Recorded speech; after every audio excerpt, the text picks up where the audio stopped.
le groupe écologiste et social, la parole est à Madame Christine Arrigui pour une durée de 5 minutes.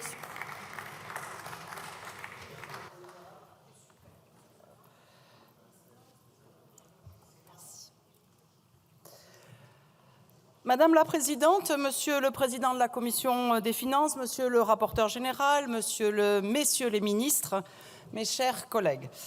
Contrairement à ce que l'on a pu entendre il y a quelques mois, il n'y a pas de quoi être fier de votre politique.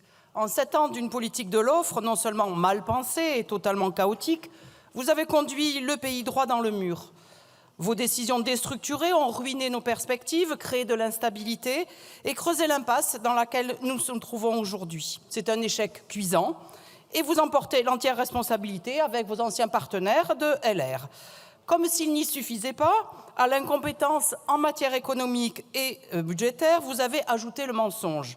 Vous avez délibérément caché la vérité sur les conséquences désastreuses de vos choix budgétaires et sur l'état réel de nos finances publiques.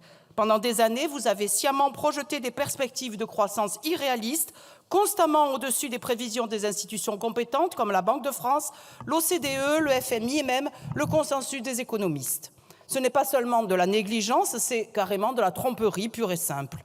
Face à ce bilan désastreux, vous ne pouvez plus vous cacher derrière de faux alibis. Il est temps de rendre des comptes, d'assumer la vérité et de faire preuve de transparence sur l'état réel de nos finances publiques. C'est ce que le pays exige aujourd'hui. C'est un plan de redressement clair, juste et honnête, fondé sur des faits et non des illusions économiques. Ce cap clair et juste, nous vous en avons donné un aperçu la semaine dernière, lors de l'examen de la première partie du projet de loi de finances en commission des finances.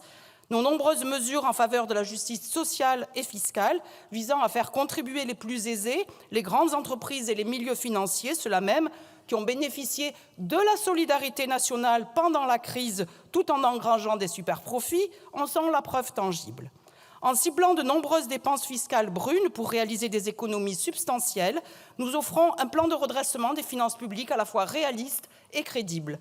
Nous avons soutenu le sauvetage de fleurons industriels français pendant la crise en leur accordant dans l'urgence des prêts garantis par l'État. Mais on peut le dire plus simplement, de prêts garantis par l'État sont des prêts garantis en dernier lieu par l'impôt payé par les contribuables que nous sommes. Pour autant, nous déplorons l'absence de conditionnalité sociale et environnementale associée à ces aides, pourtant, malgré nos multiples alertes. Nous déplorons également l'absence complète de transparence sur les aides financières indirectes dont ont bénéficié Sanofi, Schneider Electric, Air Liquide, Total, LVMH, Veolia, Carrefour, Capgemini, à travers le programme d'achat d'obligations par la Banque centrale européenne. En 7 ans, vous avez accumulé des cadeaux fiscaux non financés à hauteur de 60 milliards d'euros, dont 20 milliards de baisse d'impôts de production, contribuant ainsi à battre de nouveaux records en matière de distribution de dividendes. Vous avez également volontairement appauvri la sécurité sociale en multipliant les exonérations de cotisations, confèrent les fameuses primes Macron, détruisant ainsi la protection sociale qui se portait pourtant beaucoup mieux avant son arrivée. Nous devons réorienter votre orientation des finances publiques, avec pour option la cure d'austérité que vous voulez imposer aux collectivités territoriales. Il existe une autre voie, c'est celle que nous proposons et que nous vous avons proposée en commission des finances la semaine dernière. Et c'est ainsi que nous garantirons un juste redressement de nos finances publiques, ancré dans un projet politique de justice sociale et environnementale. La proposition est sur la table, saisissez-la, messieurs les ministres. Merci beaucoup. Pour les démocrates, la parole